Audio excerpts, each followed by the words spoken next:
This video is sponsored by Grimm Hollow, a dark fantasy campaign setting for D&D 5e. The world of Itharis holds dastardly new secrets of undeath and darkness. Explore its many locations to find brand new monsters and magic. I've got my chance to look through the alpha version of the book, and I'm a sucker for the grunge dark tones this book will be adding into my games. I like my players to feel scared.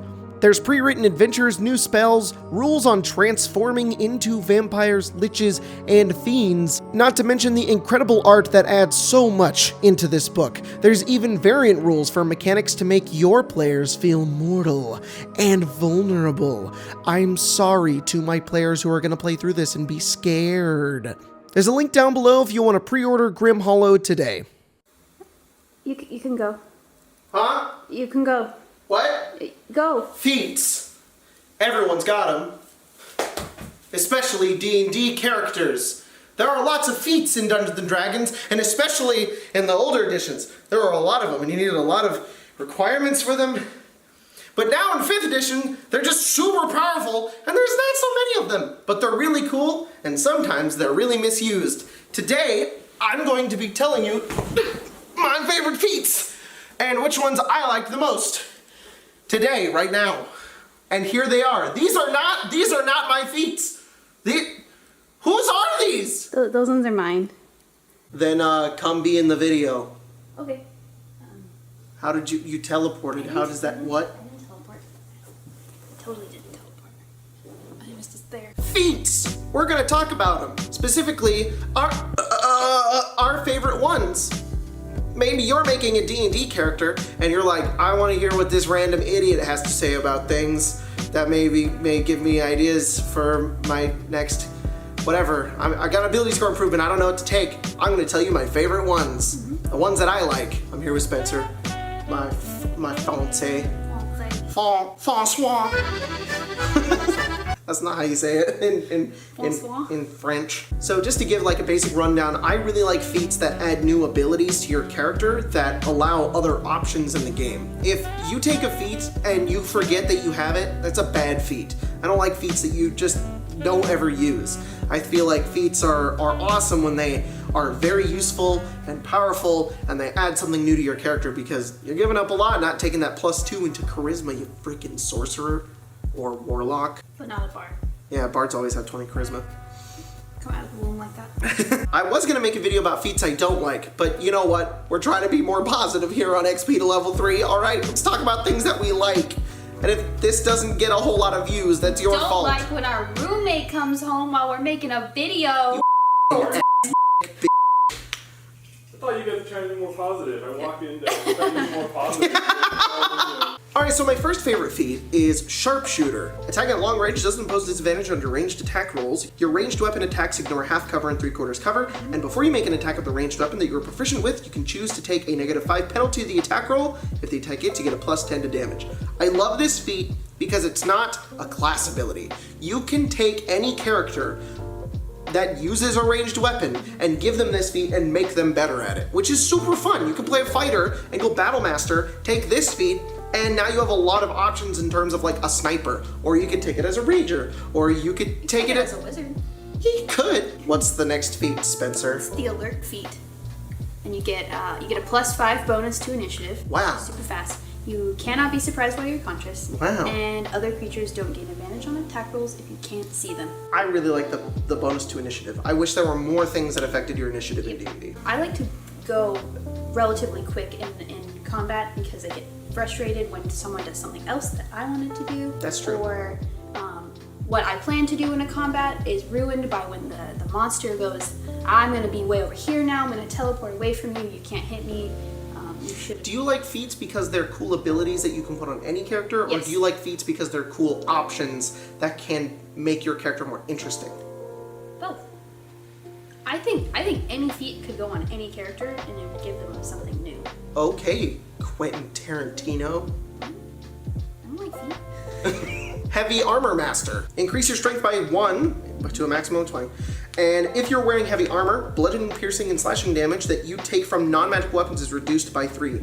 This is an awesome feat because, once again, you can put it on any character and make them a little bit tanky.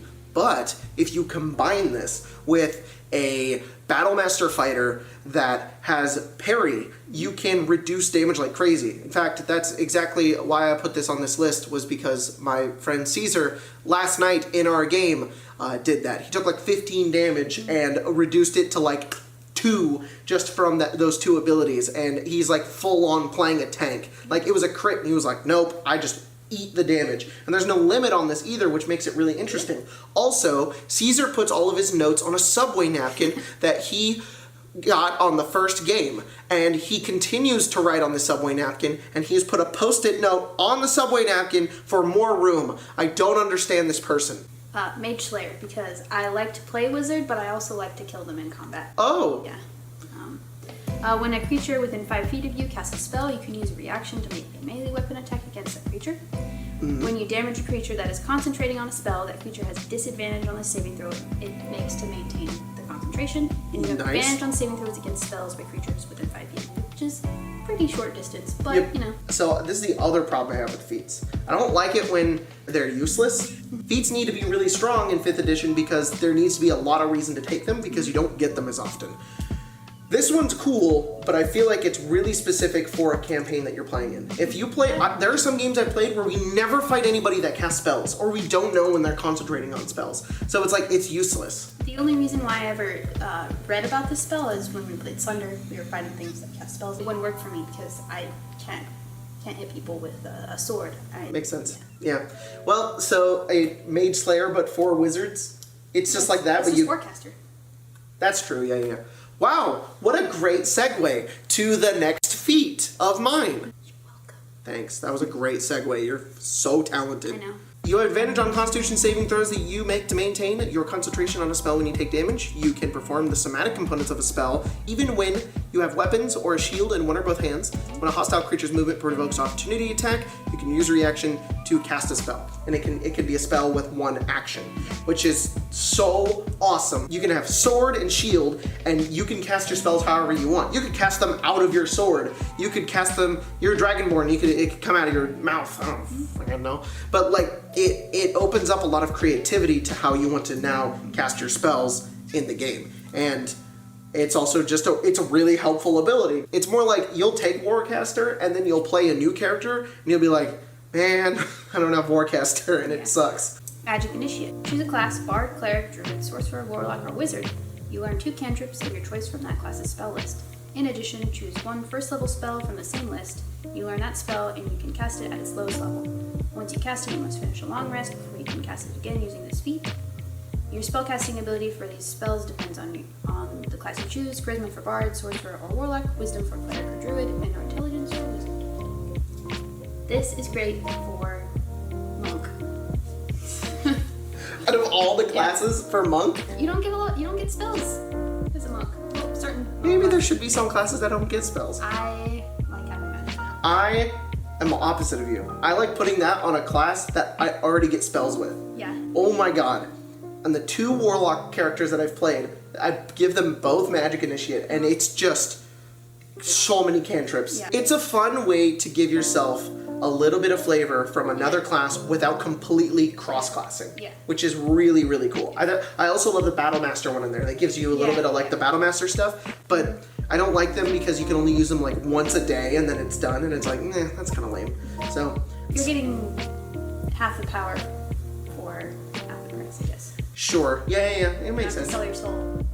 You can cast Eldritch Blast. You can cast Eldritch Blast. Stop selling your soul. That's not fair. Cats can have salami. Just a little. Barbarian can have Eldritch Blast. Just a little. Tavern Brawler. Ooh.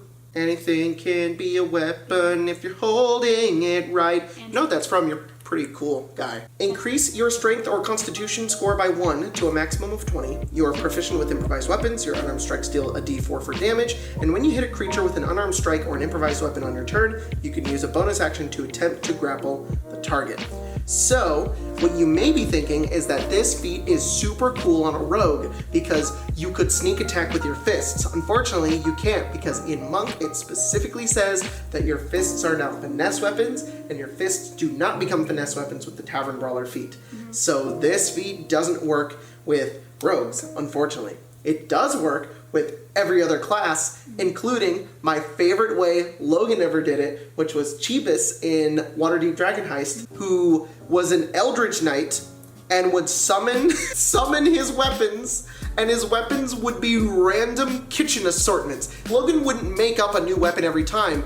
It's just that whenever he summoned his weapon, it was something from his kitchen. So it was like a braid of garlic, or a spoon, or a pot, and that was just, and he was a tavern brawler, so he would just summon random objects and those would be his weapons. It's like, that's so fun. That's such an interesting way to play that feat. That was a fun character.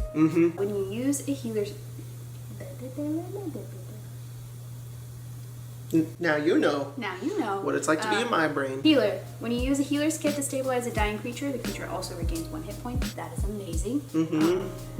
As an action, you can spend 1 use of your healer's kit to tend to a creature's wounds and restore 1d6 plus 4 hit points to it.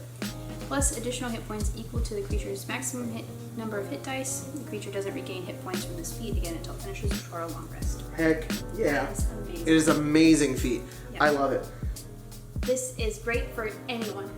Anyone can have the healer feat and Yep. it'd be amazing. Like, Yep. you don't have to be a cleric to have this feat. Nope. You can be a rogue. Yep. Yeah. It's awesome. Like, And you can, it's great because it's a way that you can be a healer without having to play a cleric. in fact, it'd be great for the cleric not to have it and for someone else in the Yes. party to have it. Because if the cleric ever goes down, Right? you're screwed. You could be a fighter and be like a war medic Yeah. or something like that. You can be you could be like a ranger and you come up with salves. Yeah. You can even be a wizard and be like, wizards don't Yeah, ever in get our, healing spells. Eberron game with Jordan, my wizard had the healer feat. He That's was cool. like a war domain wizard. I like it that it's limited in a really nice way too. It's not like you can only use this 4 times. It's like, no, you can only patch up 1 person and then you're done. And that's a really unique way to go about that. You can patch up all of your party members Yeah, once. yeah, that's great. And it's realistic too. sure. It makes sense that you can patch that person up, and you can't just keep doing it to help them out. You know, it's just a little bit, and it's just super helpful and really nice. Like this feat manages to balance between being super helpful, powerful, and not feel like it just you get to use it once and then it's done. Like it's a good one. This is a good feat. Yep. Good job, whoever made that one. My last one is Second Chance. I didn't know what this one was. It's from Xanathar's Guide. A lot of the racial feats are not very powerful, and then some of them are super powerful. But I love this one. You have to be a halfling to take it, and it plays off the idea that halflings are super, super lucky. You can increase your dex, con, or charisma by 1 to a maximum of 20.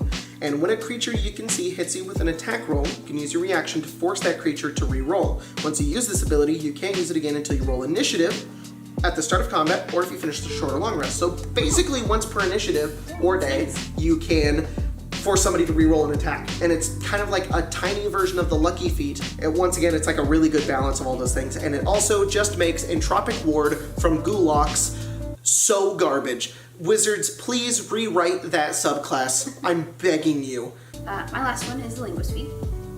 You get to increase your intelligence by 1 to a maximum of 20. You learn 3 languages of your choice, and you can create written ciphers. Others can't decipher a code you create unless you teach it to them. They succeed an intelligence check DC equal to your intelligence score plus your proficiency, or they use magic to decipher. I didn't know you could do that with that feat. Yeah. I didn't know you could make ciphers. I thought you just got new languages. Nope.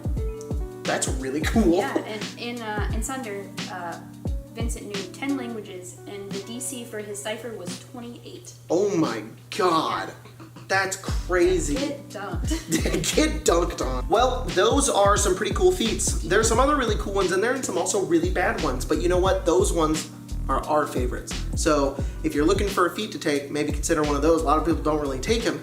And maybe consider not taking mobile because that overpowered. Maybe also consider not taking Sentinel. That overpowered. Maybe also consider not taking Lucky. That overpowered. This slowly became the most overpowered feats video. Remember at the beginning when you said you were trying to be We're more done. positive? We're done. We're done with the. It's over. Take Keen Mind. It's great. No. I love that The one. feat sucks. No.